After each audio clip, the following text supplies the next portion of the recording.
안녕하세요. 오늘은 10월 5일 화요일입니다.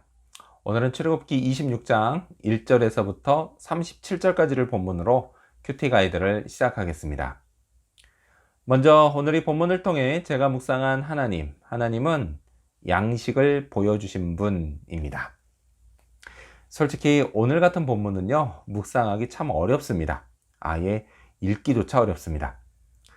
숫자들이 많이 나오는데요, 그것도 큐빗이라고 하는 매우 생소한 단위가 붙어서 나오기 때문에 참 어렵습니다.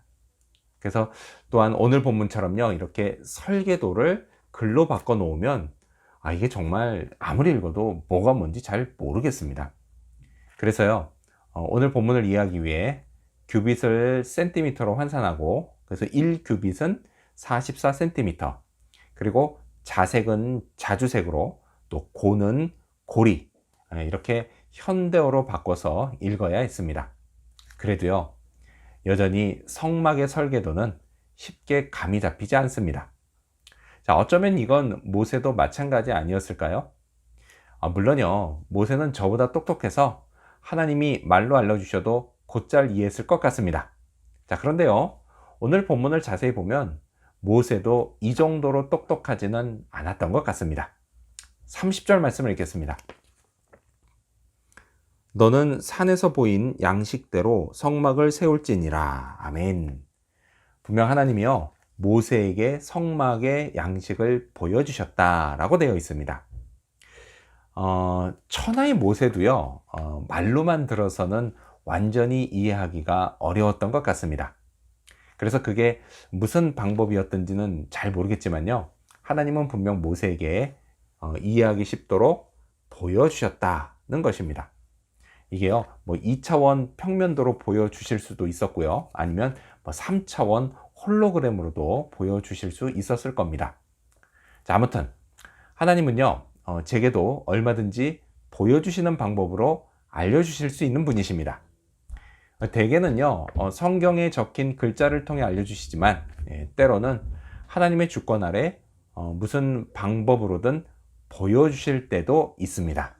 그래서요, 저는 계시를 받았다고 하는 둥 이렇게 교만해지지는 말아야겠지만, 그래도 하나님이 보여주실 수도 있다는 이 가능성을 완전히 배제하지는 말아야겠습니다. 자, 그렇다면 계속해서 오늘 이 본문을 통해 제가 발견한 인간의 모습, 어떤 게 있을까요? 오늘은 온갖 정성을 다한 백성들을 볼 수 있습니다. 1절 말씀을 읽겠습니다. 너는 성막을 만들 때 가늘게 꼰 배실과 청색, 자색, 홍색 실로 그룹을 정교하게 수놓은 10폭의 휘장을 만들지니. 아멘. 자, 오늘 본문 전체에는요, 이처럼 휘장을 어떻게 만들어야 하는지에 관한 말씀이 3번 나옵니다. 자, 3번 모두요, 휘장을 가늘게 꼰 배실과 또 청색, 자색, 홍색 실로 만들라고 되어 있습니다.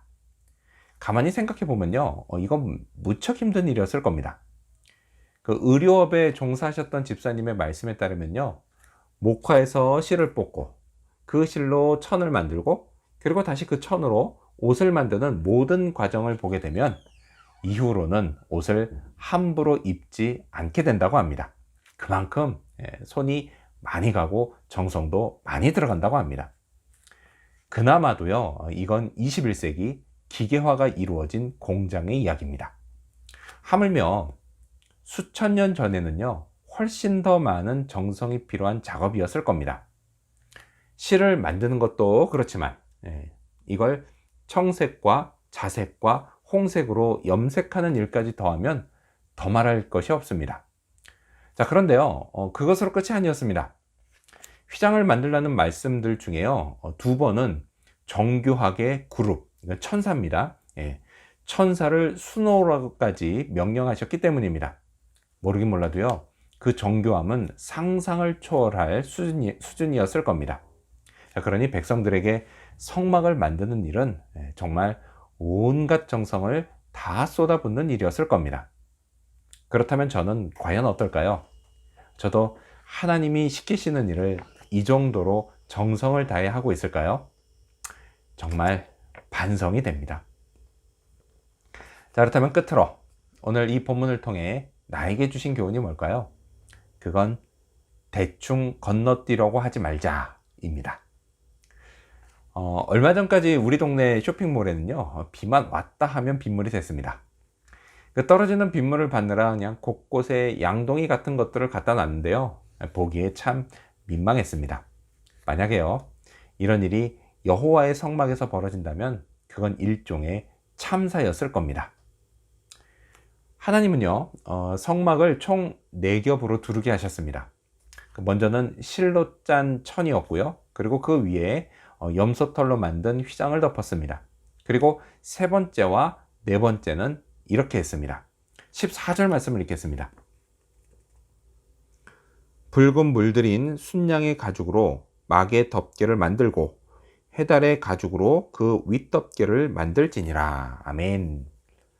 붉은 물을 들인 순양의 가죽을 씌우고 그 위에 마지막으로 해달의 가죽을 덮었습니다. 광야 한복판에서 해달의 가죽을 구하는 게 어디 쉬운 일이었을까요? 그렇지 않습니다. 자, 그런데도 그것으로 만들라고 하셨습니다. 대충 다른 걸로 만들면 안 됐습니다. 하나님은요, 참 철저하십니다. 대충 만들게 하지 않으셨습니다.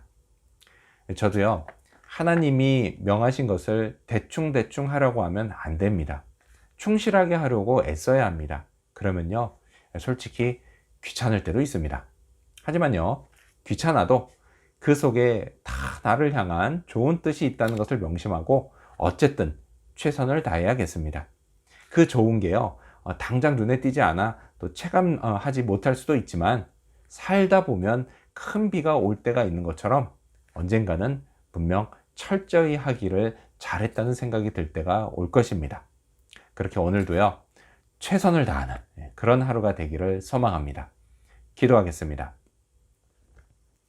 양식을 보여주신 하나님, 보여주실 수도 있다라는 사실을 늘 잊지 말고 그 가능성을 배제하지는 않게 하여 주시옵소서. 그리고 온갖 정성을 다해 하나님이 명령하신 것을 수행했던 백성들의 모습을 보면서 귀찮고 힘들어도 하나님이 명령하신 것을 대충 하지 않도록 도와주시옵소서. 그렇게 할 때에 언젠가 분명 이렇게 하길 잘했다라고 하는 것을 깨닫는 그런 날이 올 줄로 믿습니다. 그래서 오늘도 주님 맡겨주신 거 최선을 다하는 그런 하루 되도록 도와주시옵소서. 감사드리며 예수님의 이름으로 기도합니다. 아멘.